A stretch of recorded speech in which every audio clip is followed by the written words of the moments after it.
Good morning, sir. We are the Group 1 and we will discuss about global demography. So before we proceed to the next slide, here are the learning outcome. At the end of this module, you are expected to identify the different international issues and trends in global population, synthesize the concept of globalization in relation to demography and population, and explain the theory of demographic transition and its effects on global population. According to Friedman 2005, change is inevitable because of the flattening of the world. As he traveled across the world, he talked to people of different nationalities, ethnicities, and classes. One thing he learned from his experience is that the 21st century world is becoming more globalized and interconnected. Technological innovation, economic cooperation, and political alliance in the international area are some of the examples of new trends in international relations. Sinasabi rito na ayon kay Friedman 2005, ang pagbabago ay hindi maiiwasan dahil sa flattening or pagpapantay ng mundo. Sa kanyang paglalakbay raw at pakikipag-usap sa iba't ibang tao mula sa iba't ibang nasyonalidad, lahi, o antas ng ating lipunan, napansin niya na ang mundo sa ika-21st century nga na mas nagiging globalized or mas nagiging globalisado at magkakaugnay na ito. And dahil sa inobasyon ng teknolohiya, mas mabilis ang pagkalat ng impormasyon at mas napapadali natin ang communication sa pagitan ng iba't ibang bansa. And dagdag pa rito, ang mga kasunduang pang-ekonomiya at pampolitikang alyansa sa pandaigdigang level ay nagpapakita ng mas pinalawak na kooperasyon. Halimbawa dito ang international na kasunduan sa kalakalan at mga unyon sa politika ay nagiging pangunahing aspeto ng relasyon ng mga bansa ngayon. Sa madaling salita, ang pagbabagong ito ay nagdadala ng mas malapit na ugnayan sa pagitan ng mga tao at mga bansa, kaya't ang mundo ay nagiging parang isang malaking komunidad. The flattening of the world is a result of globalization. For Viotti and Kaupi, 2013, globalization is the continual increase in transnational and worldwide economic, social, and cultural interactions that surpass the boundaries of states, which altogether generates political implications. But before of that, um, so, the flattening of the world is a result of globalization. So, dito, nagsasaad po na ang mundo ay naging pantay-pantay na kung saan hindi na ganoon kahirap ang makipag-ugnayan sa iba't ibang bansa dahil mas madali na ang koneksyon at kalakalan sa iba't ibang mundo na kung kaya't yung mga ekonomiya at kultura ng mga bansang ito ay nagiging interdependent o magkakaugnay-ugnay. So, ayon kay Viotti at Kaupi 2013, sabi nila, ang globalisasyon ay patuloy na pagtaas ng mga transnational at pandaigdigang ugnayang pang-ekonomiya, panlipunan at pangkultura na lumalagpas sa hangganan ng Estado. At kapag ito ay lumagpas, nagdudulot ng implikasyon sa politika. So, halimbawa na lamang po ng mga multinational corporations ay tulad ng mga Apple, Google, at Coca-Cola. So, yung mga kumpanyang ito po ay may iba't ibang branches o operasyon sa maraming bansa na nagdudulot ng hangganan sa estado. Ang mga produkto at serbisyo na ay tinatangkilik ng buong mundo na nagreresulta ng mas globalisadong ekonomiya. Yung mga desisyon na ginagawa ng mga kumpanyang ito ay may dalang implikasyon sa politika. Halimbawa na lamang ay kung paano sila nagtatakda ng mga presyo, paglipat ng mga pabrika sa iba't ibang bansa, at kung paano sila nakikipag-ugnayan sa regulasyon at buwis. So, bukod din po sa ekonomiya, ang globalisasyon ay makikita rin sa social media platforms tulad na lamang po ng Facebook. So, dahil dito, papasok na rin po dito yung tinatawag po nating technological innovation. And it is through technological innovation that these global cooperations become possible. So, gaya nga po ng sinabi ko, tulad po ng Facebook, ay dito na papapasok yung pandaigdigang interaksyon na sinasabi nila na mas mabilis na nakakapagpalitan ng impormasyon sa iba't ibang mundo. So, technological innovation mas nagiging possible or posible ang pandaigdigang kooperasyon na nagreresulta ng pagkakakonektado ng iba't ibang bansa. So, key players of globalization have been identified. Gaya ng mga multinational na kumpanya, international organization at mga bansang may malalakas sa ekonomiya tulad na lamang ng USA na may pinakamalaking ekonomiya sa mundo na may malaking impluwensya sa pandaigdigang kalakalan. Sa China, isa rin po ang China dahil sila po ang pangunahing tagaluwas ng mga produkto sa mundo na may malaking papel sa tinatawag nating global supply chain. Isa rin po ang Germany, kilala sa mataas na antas ng teknolohiya at industrial manufacturing. And Japan, India, France, UK, South Korea, Italy, at Canada. So, yun po yung mga bansang may malalakas sa ekonomiya. So, yes, it is possible to have a global demography. Yes, it is possible. Halimbawa, ang migrasyon o paglipat ng mga tao sa isang bansa ay naging madali ang paglipat para sa trabaho, edukasyon, at iba pang mga layunin. So, dahil dito, nagre-resulta ng multicultural na nangangahulugang mas maraming grupo ng tao na may iba't ibang kultura at wika ang nagsasama-sama sa iisang lugar.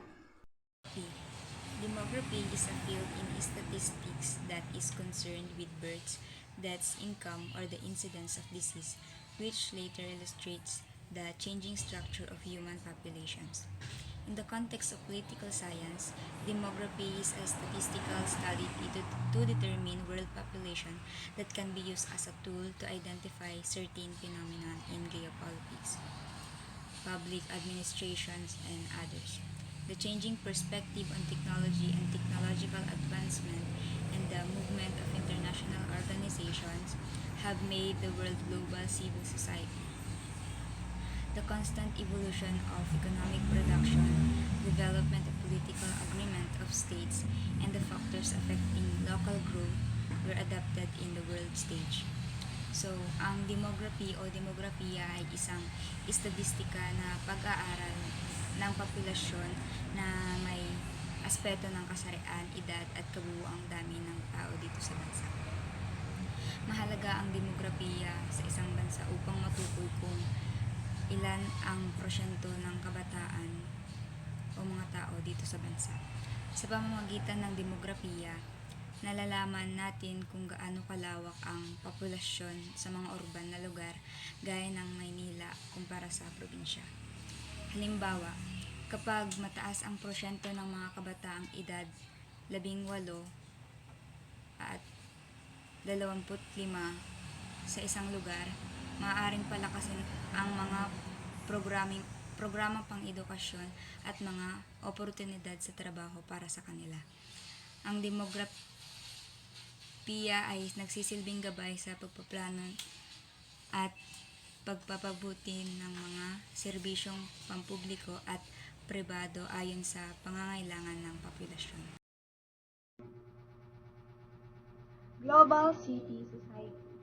It was seen during the 90s as a mosaic of a new groups, organizations, and movements that shared to appear, which both sought to challenge or resist what was seen as a corporate globalizations or create articulate models of social, economic, and political development. So, sinasabi po rito na ang Global City Society raw po ay ang paglitaw ng iba't ibang grupo, organisasyon, at kilusan noong 1990s na sama-samang humarap o nanlaban sa tinuturing nilang corporate globalization. Layunin ng mga magkakaibang entidad na ito na magtatag ng pang-alternatibong modelo para sa panlipunan, pang-ekonomiya, at pampolitikang panunlad. Ang salitang mosayak ay nagbibigay diin sa pagkakaiba-iba ng mga grupong ito, na ipinapakita ang kanilang sari-sariling pamamaraan sa kabila ng kanilang pagtutol sa corporate globalization. So, ang corporate globalization din po ay ang paglaki at pagkakaisa ng mga negosyo at merkado sa buong mundo. Global civil society is a result of backlash against free market capitalism. It is in global civil society movements operate and offer an alternative transitional corporations. The role of global civil society in global demography is its salient influence on institutional decision making, affecting the populations at large. Global civil society is a network of non-governmental organizations, NGOs, social movement, grassroots organizations, and individuals who work together on a global scale to address social, political, and environmental issues. And it operates across borders and encompasses various sectors such as human rights development, environment, peace, conflict resolution, public health, and education. And global civil society is not homogeneous entity, but it is united by a shared commitment to promoting one, human rights, 2, democracy, 3, sustainable development of global scale in achieving their content goals. The emerge of global civil society has been facilitated by 1, advancement in communication, 2, technology. Global society has a significant impact on the world in various ways. Advocacy and policy influence. Global civil society organizations and movements often advocate for policy changes at the national and international levels. Human rights and social society. Global civil society plays a crucial role in promoting and protecting human rights, social justice, and equality. Humanitarian assistance and development. Global civil society organizations often provide humanitarian aid and development assistance to communities affected by crisis, disaster, and poverty. Environmental conservation. Global civil society organizations and movements are the forefront of environmental conservation and sustainable efforts. Its diverse and interconnected nature allow it to have a wide-ranging impact, contributing to a positive social change, human rights advancements, and sustainable development. Global demography. Global demography is about the trends and practices in the world politics. It is the study of the issues and developments of the global population. Basically, it lays out the present condition of the world and its population.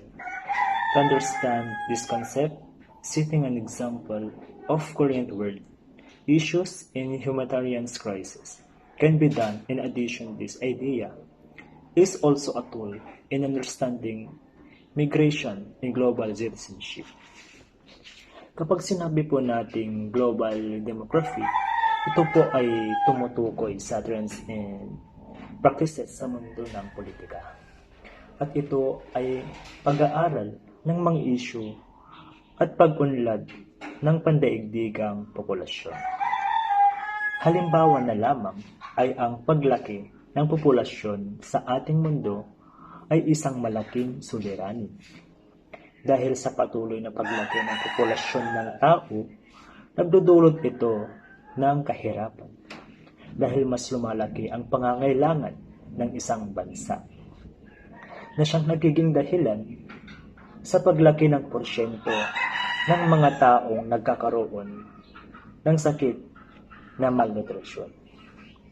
Bilang karagdagan, Ang ideyang ito ay isa ring kasangkapan o tool na pag-unawa sa immigration and global citizenship na nangangahulugan ng pagiging bukas sa positibong pakikipag-ugnayan sa ibabang mga pagkakakilanlan at kultura.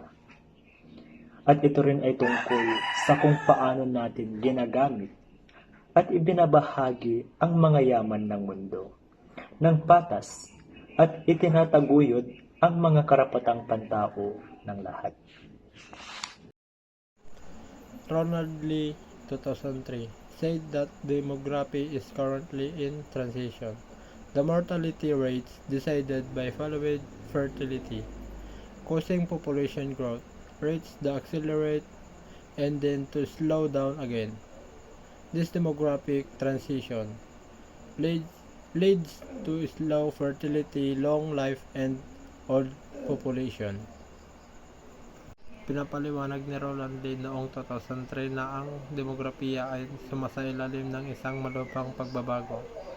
Ang paglipat na ito ay kilala bilang demograpikong paglipat ay nagsisimula sa pagbaba ng pagdami ng namamatay na pagkatapos ay sinusundan ng pagbaba ng mga rates fertility. Sa una ay umahantong ito sa pagtaas ng mga rates ng paglaki ng populasyon, ngunit habang patuloy na bumababa ang fertility, bumabagal muli ang rates ng paglago. Sa kalaunan ay ang paglipat na ito ay nagre-resulta sa isang populasyon na may habang rates ng kapanganakan, tumaas na pag-aasa sa buhay at malaking proporsyon ng mga matatanda. Ang pagbabago na ito ay nakakaapekto sa istruktura ng edad ng populasyon na may humahantong sa isang lipunan na may mas kaunting mga kabataan at mas matatanda. The global demographic transition all began in 19th century when Europeans were declining in mortality rate late 2003 and there were some rising societies in Asia and Latin American regions. The ongoing transition in global demography is caused by formal migration and some historical events such as colonization, interwar reduction, and post-war migration, and development for pre-industrial to industrialized economy also caused this transition from high to low mortality and fertility. It is observed that most developed nations have complete this transition, and these have to some low birth rates and high income developing nations. Whatever are still in transitions, it is debatable whatever higher income results in higher population growth or whatever lower population leads to higher income. Global demography. Ang global demography ay naganap sa Europa noong ika-19 na siglo, kung saan nagbago ang sibilisasyon dahil sa mababang mortality rate. Sa kabaligtaran, ang Asia at Latin America ay saksihan ng paglaki ng populasyon sa kabila ng katotohanan na ang Europa ay nakakaranas ng mababa sa rate ng pagkamatay. Ang pagbabagong ito ng demograpiko ay apektado ng migration, makasaysayang mga pangyayari at muling pagtatayo pagkatapos ng digmaan. Ang paglipat mula sa pre-industrial patungo sa industrial na lipunan ay naugnay sa pagbaba ng fertility at mortality level sa ilang umuunlad na bansa kung saan mataas ang mga antas ng kita. Mababa ang mga rate ng kapanganakan, ngunit maraming mga bansa ay nasa yugto pa rin ng paglipat na nailarawan sa mga pamagitan ng mga mataas na rate ng fertility. Mayroong patuloy na kita ay humahantong sa mga mababang mga rate ng pagtaas ng populasyon o sa mga kabilang banda.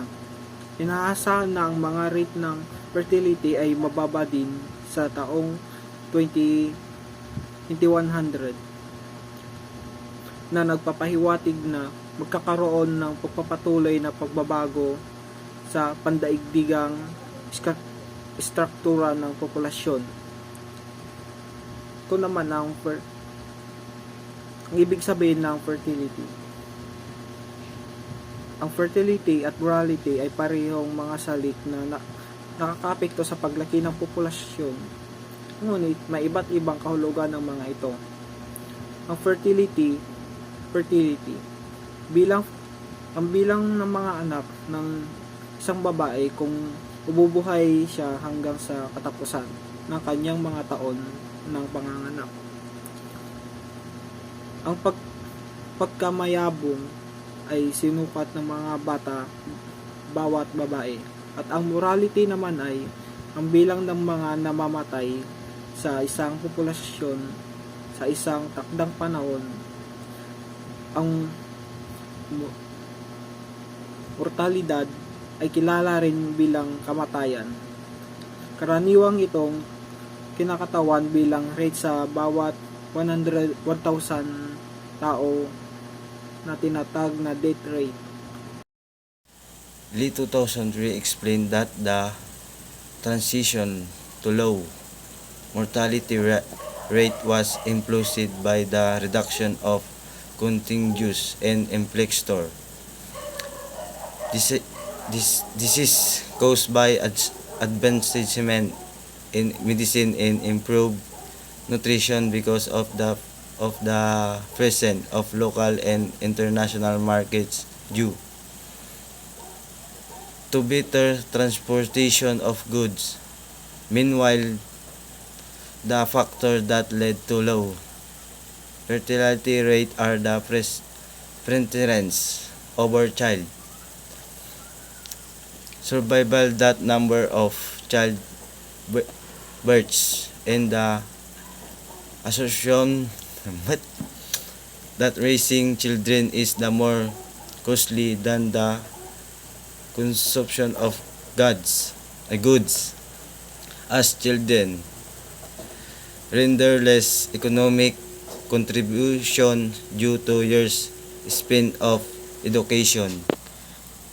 My explanation, ang demographic transition ay tumutukoy sa patuloy na pagbabago sa paglago ng populasyon.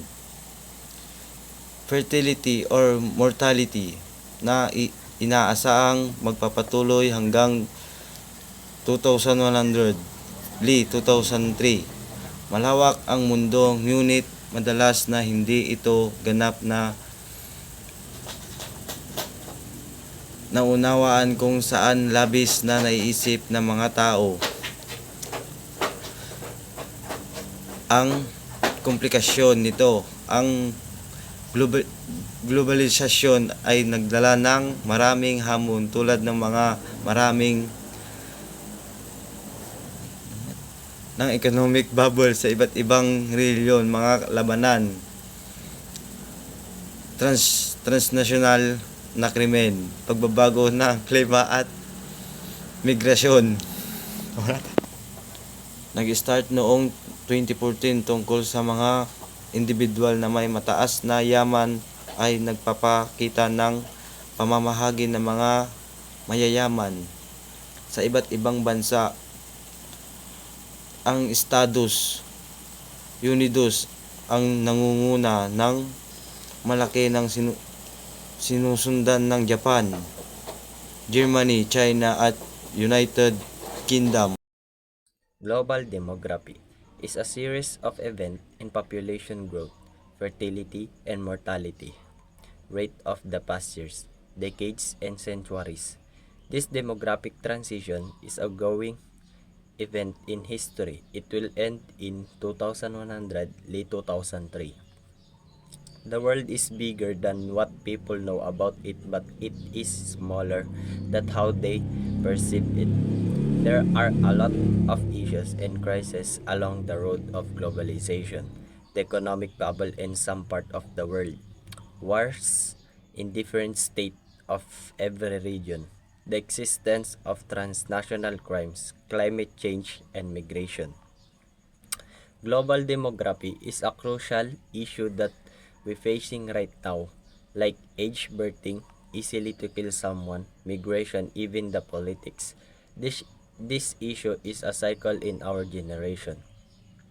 Because even before we face these all issues, many researchers are finding a solution. Sometimes they use politics or their position, but nothing happened. In our generation, we need to find a solution for these all issues for the better in our future.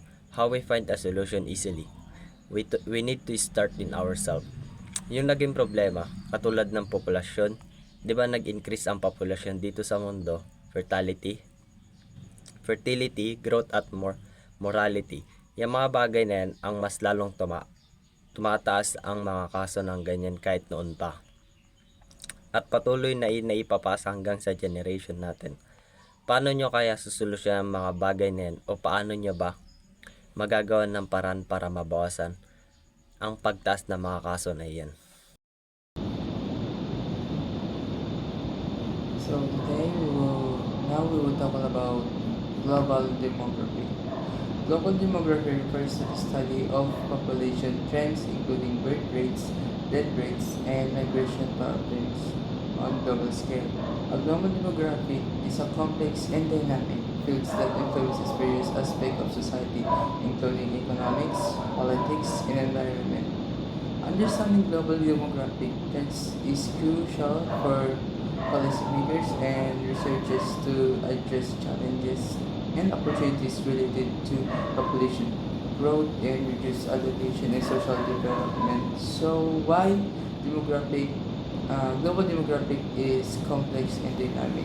Dynamic is parati siyang nagbabago, hindi siya nag-i-stay sa isang bagay.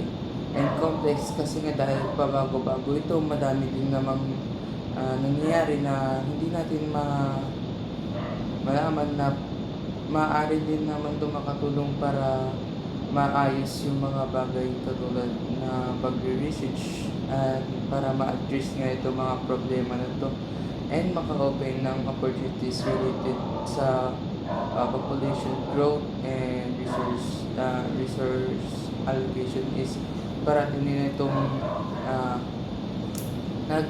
binibigyan nila ng pansin at inaayos nila ito isa't isa. And dahil dito is magkakaroon tayo ng social development dahil dito sa demography ay global demography is social development, mas maayos nito yung mga challenges na nakapalibot dito sa global demography. So ano nga ba yung tatlong nakapalibot dito sa global demography is include birth rates, death rates, and migration patterns. So punta tayo sa birth rates. Dito sa birth rates is hindi lang nila nilalagay dito yung mga taong buhay, but also is nilalagay din nito yung mga bagong panganak. And second is death, which is syempre nilalagay din nila kung ilan yung namamatay. And sa migration patterns, syempre meron din naman yung mga tao or mga people na nagpupunta sa mga ibang lugar and syempre nakakakuha din sila ng kanilang tinatawag na citizenship. Since globalization has something to do with the population demand of the states, its effect on demography in terms of overpopulation must be noted. Aside from increasing birth rate, excessive movement of people from one place to another are also a factor in overpopulation. International migration is becoming more tremendous. Population is a part of a human demography, and since the world is shrinking, this condition develops a concept of a globalized world within a state's population transits into global population. In the Philippines context, overpopulation did not manifest. However, some experts in local or internal migration suggest that due to the promise of the quality of living, Filipinos from rural areas move to cities, thus causing population. Internal migration may cause overpopulation in some areas of country. As an impact of the population needs of the states, particularly in the aspect of overpopulation. This includes increasing birth rates and large-scale movement of people, especially international migration. As the world becomes more connected, the concept of the global population is evolving in the context of the Philippines. Overpopulation is not widespread, but according to the expert, internal migration from rural areas to cities due to promise of a better life can cause overpopulation in the city.